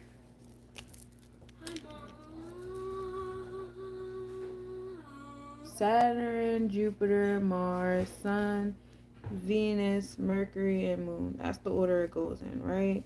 We're starting with Mercury. So 12, 1, 2, 3, 4, 5, 6, 7, 8, 9, 10, 11, 12, 1, 2, 3, 4, 5, 6, 7, 8, 9, 10, 11, 12. Alright. So, thank you, Daniel. So, the hours of Mercury are from 12 a.m. to 1 a.m., 7 a.m. to 8 a.m., 2 p.m. to 3 p.m., and 9 p.m. to 10 p.m. Mercury is all about community, communication. These are good hours for trading if you guys like to trade. We talk about Mercury being in Pisces, Aries energy. Yeah. Um, so in our mindset, the communicating and decision making is on our spiritual self, things hidden beneath the horizon, our dreams, subconscious like self. Meanwhile, the energy exchanges of our Mercury, our decision making is on new beginnings, being motivated, activated. Some of you guys will over imbalances in your Aries or Mars placements or whatever might experience, overactivation in your solar plexus chakra, while some of you guys don't have enough placements in that Aries space or first house, or don't have enough, supporting aspects in your Mars. You might have some debilitating aspects. I don't know. You guys might be experiencing underactivity in your solar plexus, chakra, in that space of decision making and habits and things of that nature. So be mindful of that. But that's what Mercury rules over: community, communication, and intellect, right? Then hours of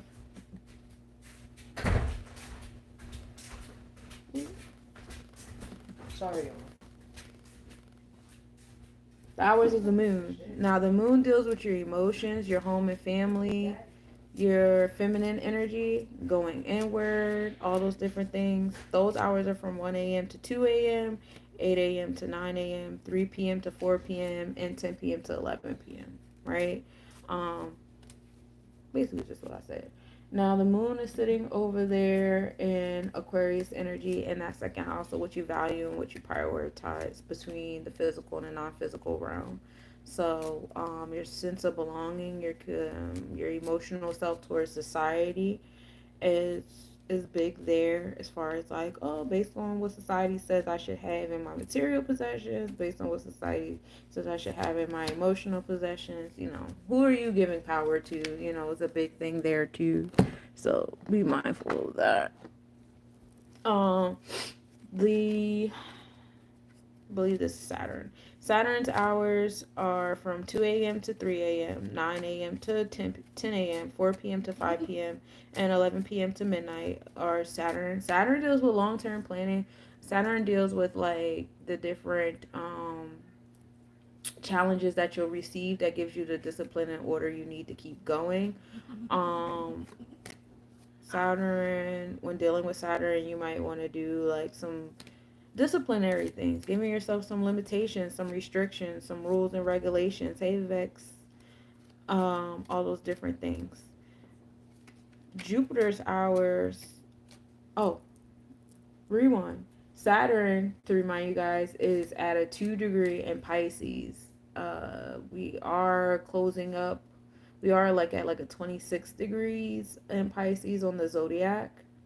So we're in that mutable degree. So we're starting to like, make our way to Aries, but we are officially in Draconic Aries energy with Saturn. So, challenges coming to, the space of new beginnings and stuff like that in the spiritual realm, our spirits, our aura, our energy, all those things kind of happen first, then our mindset, and then it's the actual physical happenings. So that's usually the order of operations. So some of y'all that's very dreamy, and you guys connect to the other realms, you gotta be astral projecting and stuff like that. Some of you guys are warriors on the other realms, so y'all finna get busy as y'all challenge those different spaces out there, and eventually it'll start to follow over here in our mentality and our actual actions. It's gonna happen. um then we have Jupiter. Jupiter also deals with long term planning, but Jupiter deals more so in expansion, business, long term planning, while Saturn more so focuses on limitations and discipline. You know what I'm saying? So that's where Jupiter is at with that. Philanthropy, thoughts on being generous and optimistic and all that stuff like that is there. Jupiter's hours are from 3 a.m. to 4 a.m., 10 a.m. to 11 a.m., and 5 p.m. to 6 p.m., and then we start Thursday midnight in the hour of Jupiter.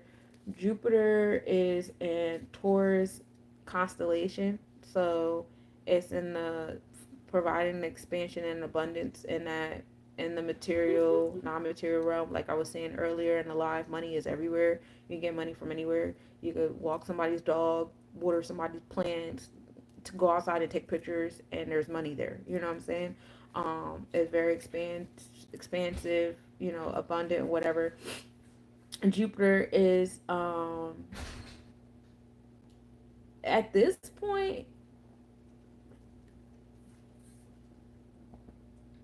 yeah, Jupiter is still in Gemini zodiac. So in the mindset is providing that expansion and that abundance in the realms of community and communication and being flexible. So if you guys are flexible, adaptable, that's where a lot of that, my mindset is like that freelance work, task rabbit. If you're willing to be, the more flexible you are, the more, options is the more Jupiter and Taurus works in your favor as well. And this is happening in the sixth house. So things that you applicate to your health, wellness, daily routine, your intellectual selves. Let's be smart about it. Be smart, not tougher or more challenging or adding more. You know what I'm saying? Things like that. Um, Mars. Yeah. Mars hours are from 4 a.m. to 5 a.m., 11 a.m. to 12 p.m., and 6 p.m. to 7 p.m. Mars deals with like your assertive, aggressive self. During this period of time, I always say like get into some like physical activity. You could deal with your gut, whether you're intentionally fasting or breaking fast or ingesting vitamins at this hour or whatever. Um, you know, dragon breaths, breaths to your gut, the fire in your gut. Just being very intentional with your gut and your assertive energy, your aggressive energy. Your motivation is definitely cool here on these hours. Mars is in Cancer constellation still, but like I told you guys, was that like yesterday, day before yesterday? Mars has entered in the Leo zodiac. So the mindset on Mars right now is in being creative and being, a leader, being confident and courageous, being motivated towards like paternal, patriarchal energy, but and then also like the inner child, because Leo kind of balances between both the inner child and the patriarchal energy. um Having deja vu. And the seventh house of, balance, interpersonal relationships, bonds, and contracts. So being more creative in those spaces. This is a great time for the creatives. We talked about that. You guys, finally getting to finish that song, create that sculpture, paint that painting, all that kind of stuff. um and the energy exchanges, Mars is still in Cancer, so it's still in that space of being nurtured, you know, giving birth to things that motivate you in those interpersonal relationships, bonds, and contracts. The sun deals with your energy too, but the sun is more like vitality. Sun deals with your experiences, your expression, how you exert yourself. The sun's hours are from 5 a.m. to 6 a.m., 12 p.m. to 1 p.m., 7 p.m. to 8 p.m. We talked about the sun a lot, but we'll talk about it again. The sun has entered Taurus energy on the tropical as well as the draconic, so our mind and soul is on that balance of possessiveness and what we value. The balance between the material and non-material, moving slow and steady, because Taurus is a fixed earth energy. It's very slow here. Um, being dependable, reliable, but in that slow and steady space. Now, the energy exchanges of the sun is still in Aries energy, so it is in that abrupt, that quick, that cardinal, new beginnings, fire, Aries energy. So the way your mind comes around it and things like that is a little bit slower. And how I want you guys to compute this is the Aries experience that you're having with the sun in Aries constellation is more so in alignment with your mindset in Aries zodiac. So I know, because our mind is here, we think that the actions are happening for here where our mind is at right now. And no, that's not what's happening. Um, it's our it's like, okay, the draconic placements move a whole lot faster, right? Because our spirit always goes to places first. This is why we have deja vu. This is why we dream things first, and then our energy catches up. You know what I'm saying? We imagine things first, we dream things first, we daydream it first. This is how we come across kindred souls. Our spirit was here already. Ooh, wow, right? Now, then our thoughts start to catch up to it. Now we're thinking about it more. Now we're thinking about it more consciously. You know what I'm saying? And then the constellations catch up. Then we're physically in this space. So we had the sun in Aries, in Draconic Aries. So that was opening up the door for the new beginnings. It was in our dreams. A lot of you guys were having premonitions. A war is coming. This is happening. New beginnings here. Blah blah blah blah blah. That was all the sun in Draconic Aries. Then we have the sun and Aries zodiac. So now we're consciously thinking about it. Now we're, you know, consciously thinking about it. And then we have the sun and Aries constellation. So now, being present where the sun is in Aries constellation, our events are happening. But nothing sits still. So our spirit is already in Taurus. Our mindset is already in Taurus. But our physical space in the Vedic chart, we are still in constellations. The events are happening there. So eventually, like May 15th, 16th ish, the sun will catch up and be in Taurus constellation. And then at that point, it will catch up to the material things that your spirit and your mind was attracted to, or that balance between what you prioritize and what you value during this entire time. This is how you alchemize the planets to your benefit. Like, I already know, like, this is, first of all, this is how you align yourself to the indwelling intelligence. The indwelling intelligence is the draconic chart. How I pray is I ask. I want my mind my heart, my gut to be in alignment with the indwelling with the fires of the earth. I want my fires to be in alignment with the fires of the earth before I even ask for what I'm about to ask for, because I want to make sure that what I'm asking for is in alignment. If it's not in alignment and it's me being selfish or self-centered or out of the grain or whatever, fuck it. I don't need it. You know what I'm saying? There might be an indoctrination. You know what I'm saying? Um, so first and foremost, let me be in alignment with what I'm asking for. You know what I'm saying? And that's usually the Draconic chart and the zodiac chart, which is your mindset. And then, I would like for this to happen to me. That's the constellations catching up. You know what I'm saying? So a lot of things you might start experiencing now is the new beginnings you were thinking about when we were in tropical Aries. You know what I'm saying? So I tell people that, especially like when we're dealing with retrogrades, like we just got done dealing with the Mercury and Venus retrograde, which given us an opportunity to start thinking like that. You know what I'm saying? Like these planets are moving backwards. Now you have Mercury and Venus repeating these degrees for the third time because they went forward. That's time one. Then they went backward in retrograde. That's time two. Now they're going forward again. Now it's time three. Now for the third time, we're going through these degrees again. And that's giving you guys an opportunity to look over your work for the third time in your space of priorities, what you value, your decision making mind, your habits, your routine, and your morale, your integrity, right? What you're learning, what you're teaching, what you're listening, what you're speaking to. So, you know, utilize the slow ass Taurus time to do that. To focus on the fact that you're looking at Mercury and Venus for the third time. Um, Utilize this to, but you're not utilizing, this energy to, yeah, third time's a charm. You're not utilizing this energy to bring on new stuff. You're saying, hey, I remember where my mindset was during, this is why I tell you guys to journal. I remember where my mindset was during, the zodiac of Aries, when these planets were in retrograde and all these things. And so now I see myself in the physical world receiving these things I thought about. I'm having deja vu. I'm meeting kindred souls. A certain energy is like, damn, I feel mad comfortable around you. Why? Oh, I remember during this degree in this season and da da da da da.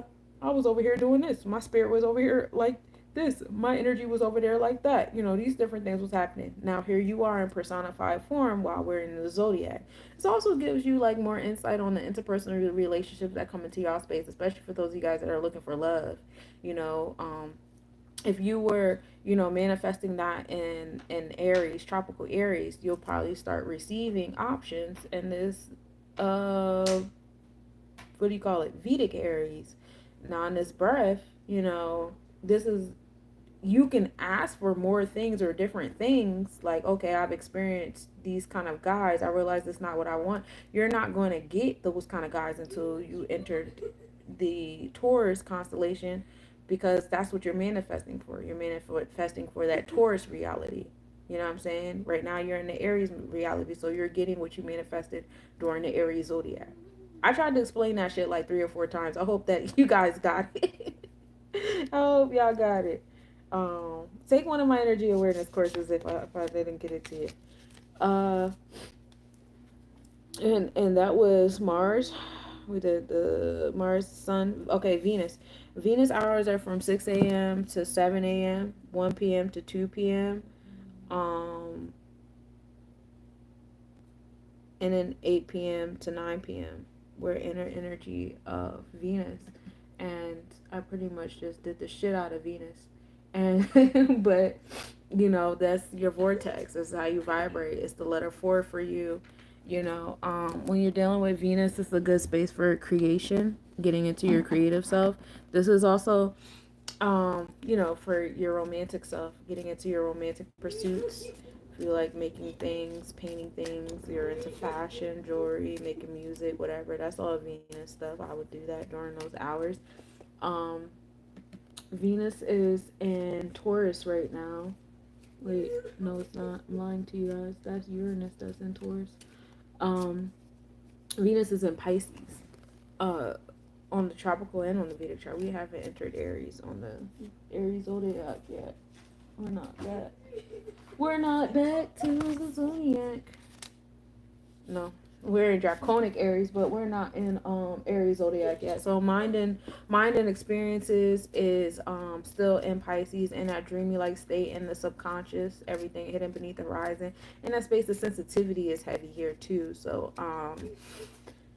honestly, I think when Venus is in Pisces, that's a really good time to listen to your heart and your emotions and how you feel about certain things. Like, that is not a time to ignore how you feel. You know what I'm saying? Like, really speak on it, this, that, and the third, because when Venus is in Pisces, it's helping. Pisces is the energy of closings. You know what I'm saying? And endings, because it's the last house, it's the last zodiac, it's the last constellation before you get back to the first of Aries, right? So with Venus sitting here, it's like bringing a lot of closings in that space of how you build wealth. Like, for a lot of you guys that have jobs that y'all don't like, it's a big one for you guys. You guys got to start listening to that Venus and Pisces, because it's telling you, like, oh, your heart is not in this job, it's not in this occupation, it's not how you build wealth. You know what I'm saying? Is trying to redirect you into a different place. Now, if you ignore this, then you got to spend the next 12 zodiacs back in this energy sometimes. Sometimes it's 9. I get my things on the 3, 6, and 9s. It really depends on what your numbers are, but those are big numbers for me. Um, but yeah, when Venus is in Pisces, it's definitely a good time to listen to your heart in the realms of how you speak wealth into your life, how you prioritize wealth, how you obtain and maintain the wealth in your life, as well as love and connections and emotional connections. You know what I'm saying? Um, Big Pisces energy to this day. Right, right. And it's a good, that's a good energy to listen to, because it's very sensitive and it's very in tune with, the needs and not just your conscious self, but your subconscious self. And there's not too many other placements that are in tune with your subconscious self the way Pisces is. I'm not even going to hold you. Like, that's the most in tune you'll be with your dreams and daydreams. So while Venus is there, I would definitely listen to that. So let me give you guys your reading. The theme for today is foresight. Huh, nice. Foresight is the. Am I too close? I don't know. It's the green screen, y'all. Let me take the green screen off while I do this.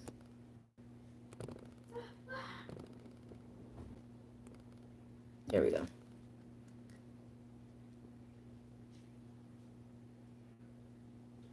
I'm gonna take the green screen off here too, so you guys can see. Back to my boring wall. How do I do it? uh,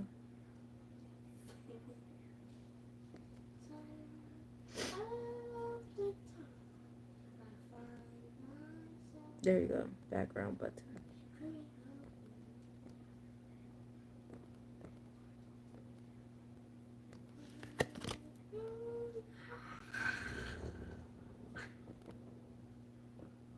It won't let me choose nothing. It's a nice wall, thank you.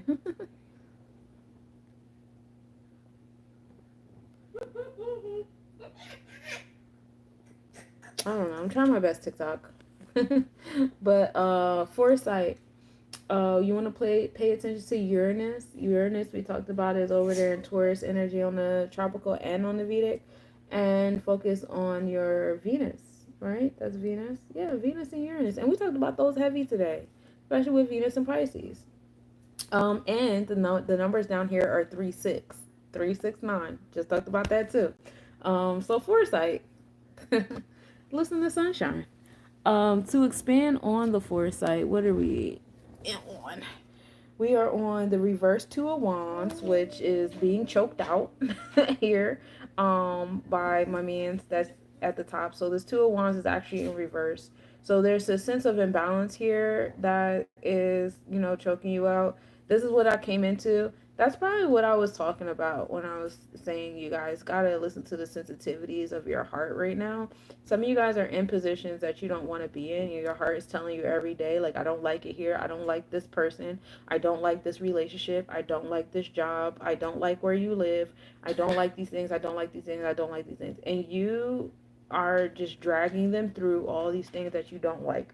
And I don't understand why you hate yourself so much that you would continually every day start a war within yourself and drag your internal self through things you don't like.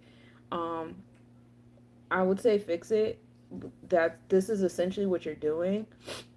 um and it's not going to make those dislikes go away. Obviously it's not making the fire go away, it's not making any things go away. It's just you choking yourself out at this lack of imbalance for whatever reason you have going on. Also pulled the hangman card here as well. So again, it's you choking yourself out, you creating this experience for yourself that you don't want to experience. And it's kind of like a self punishment. Like you're telling yourself you deserve this energy. You deserve these experiences. You have to go through this. For some reason it's coming through money. I guess this is like a Taurus energy for some of you guys.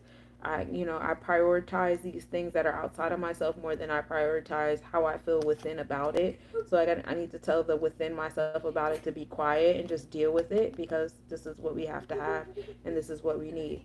Have better foresight. There's a sense of trust that has to come with this foresight. Uranus provides progressive pushes. So I would be very weary. Learn about where your Uranus is at. Like I told you guys, Uranus is sitting over here in Taurus energy. It just entered the Taurus constellation. So all those things that our mindset was on when it entered the Taurus zodiac, we're going to start experiencing heavy right now. Again, like I told you guys about the money, the PPP loans, the internet shit, the internet relationships. Some of you guys was getting married during COVID. I don't know why y'all was doing that. That was crazy. But y'all was doing wild shit. Y'all was out here having COVID babies and getting married, and now y'all got all this stuff going on. It's crazy. Um, but that's your nose progressively guys pushing you guys, and that's the reality it pushed y'all towards. That's what y'all wanted. Go for it. But you guys are going to start experiencing a lot of those progressive pushes and in the events, and not just in your mindset. And like I said, Venus. Progressive pushes to your heart chakra, what you value and what you prioritize and stuff like that. So hopefully it's pushing you guys out of this. But some of you guys might be getting pushed into this because y'all been chilling for so long. Y'all been thinking shit sweet. We got another heart card here. So where are we focusing on? We're focusing on our Tippereth, which is the sixth Sephiroth right here in our heart. You know what I'm saying? To get to the God, you got to go through the sun. This is that Leo energy, but this is the sixth Sephiroth. Again, this is Jupiter and Leo, which is that expansion and abundance and your heart, being optimistic in your heart. So that's the cure to a lot of this, is being optimistic, being expansive, not really like engaging in any type of limitations or restrictions. Like there's certain things that you guys are choking yourself out saying I deserve and I should have and da da da, and it's making you feel like this person, or putting yourself in a hangman position. And that's because you don't believe, you don't have that optimism in your heart. You don't believe that you deserve anything outside of this restricted space. And another cure for that is faith. You got to put more faith into your third eye chakra. You got to put more faith in your throat chakra. You don't have any faith in yourself. You don't have any faith in the universe. You don't believe that the things that you say that you want, you deserve to have. You think these are just dreams, these are just premonitions. People invented the motherfucking submarine, y'all. Somebody invented an airplane. Somebody invented a helicopter, a private jet. Somebody invented the bullet train. It was one point these things did not exist. And somebody was like, I'm finna make it exist. And look at how much they changed the world. Humans is flying in the air. Niggas is going to space for 11 minutes. It's wild out here. And you think that you can't have what you want because it's not realistic? That doesn't make sense. Okay. Katy Perry was kissing the dirt a few days ago. She went to space for 11 minutes. And you think you can't have what you want to have? I don't like the way you're thinking. I don't like it. Do something about it. Fix it. Okay? You need to have a little bit more faith. Just a little bit. You only need a mustard seed. You know what I'm saying? I think you guys can do better than a mustard seed. But that's all you need. You know what I'm saying? Don't sell yourself short. You deserve to have, what you deserve to have. Shit right. We didn't see it. Listen, does a bear shit in the woods? Do we be seeing that? People are out here doing whatever they want to do. You deserve to do what you want to do too. You know what I'm saying? People are out here doing whatever the fuck they want to do. You want to go build a house in the woods? You want to go build a homestead in the middle of the desert? You want to have a boat house? You, like, what do you want? What do you want? What will bring you joy? You want to go leave the country? Go leave the country. You know what I'm saying? You're making up excuses why you can't have what you want to have, why you can't do what you want to do. You're stifling yourself. You're hanging yourself. That's not cool. That's not fair to you. Like, this is your life. This is your life. This is your energy. You wake up and go to sleep in your skin. You live with your emotions every day. Nobody knows what's going on inside of you but you. For real, for real.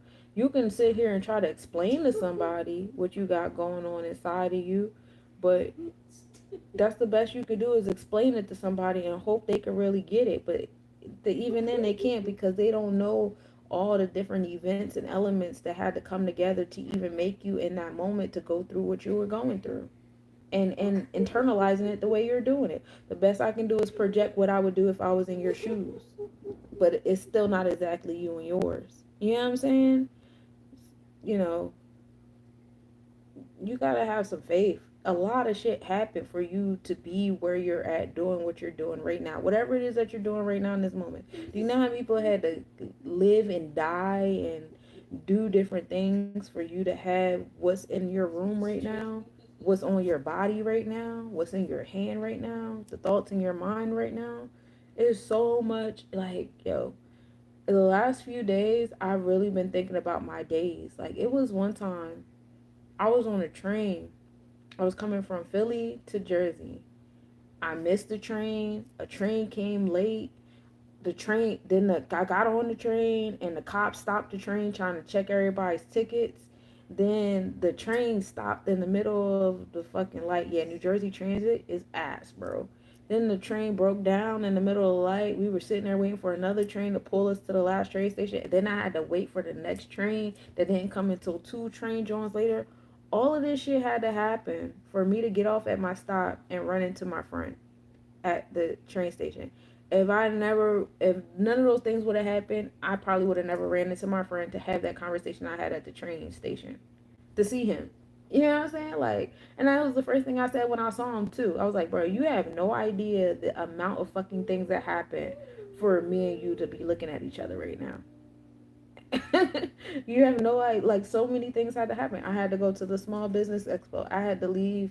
I had to go through the different things I went through at the small business expo and want to leave. That made me want to leave at the time I decided to leave the small business expo. And even when I was there, I was looking for this table. There was a table. I wanted to talk to the people, but they were talking to somebody. So I walked around and then I lost it. I forgot what aisle the table was in. So I walked around the vicinity like two or three times and then I gave up. I had to walk around that shit two or three times, give up, and walk through a specific door to walk into another friend. I literally, as I opened the door, the back of her head was in front of the door, and I was like, "Oh my god, hey!" Like, shit, like I'm having like that level of awareness of the amount of things that have to add up for certain things to happen the way they need to happen. Like so crazy, you know what I'm saying? And then that's who I spent the rest of my day with. You know, we chilled. I need you to have that level of awareness because if you have that level of awareness, it'll bring a certain level of appreciation to the things you've already experienced. And then it'll help you grow your faith into, you know, where it needs to be. You didn't have to recheck your message. I fucked with your message. Sometimes my sarcasm gets taken a little, but those good messages, son. But yeah, I don't be believing that niggas go in space either. I'm in space right now. Ain't you in space right now? We're all in space right now. Everybody's in space. What part of space are you in? You know what I'm saying? That's the real question. But yeah, I don't want y'all stifling yourself. Fair treatment is underhead. We have the number 3-1 right here. Expression and communication, creation, emotions is heavy here, and taking action on them, having intellect and knowledge on them. You know, that's what we want for you guys, and that'll bring you to the four, which is the chesed. So we're focusing on our foresight. You know what I'm saying? With our foresight, we don't want to stifle our foresight. You know what I'm saying? Who wants to create? You're creating limitations and challenges and restrictions before we even get the fuck there. You know what I'm saying? We're not even there yet. That could also be Saturn going into Aries, bringing new beginnings, cutting on them challenges and stuff like that. Don't get so caught up. Some of you guys like absorb grief from the future. Like you're not even letting the future happen before you start grieving and crying and rolling around in a circle and giving up. Like that's weird. Don't do that. We on this giant rock going through space, right? Everybody's going through the space. You know what I'm saying? I think that's like a play on words on TV and shit. They in space. When you in an airplane, you flying through space too. I was backwards. I didn't know. You good, bro? This is a safe space. Yeah. Don't stifle yourself. Listen to your vortex. Align your progressive Venus and Uranus with the transit Venus and Uranus. Um, you know, embrace the progressive pushes that are coming your way. Have faith. Um, transformations is here. You know what I'm saying? Especially as we experience this Aries energy with the Vedic sun. And that's what I got for y'all today. I really appreciate y'all for tapping in. I missed y'all. It's been like a week. I will see you guys again tomorrow for the hump day reading and Thursday's mathematics and stuff as we get back into our routine of things. And yeah, that's what I got for y'all. So, peace, peace, beautiful people. Hey, Adonis. Peace, peace.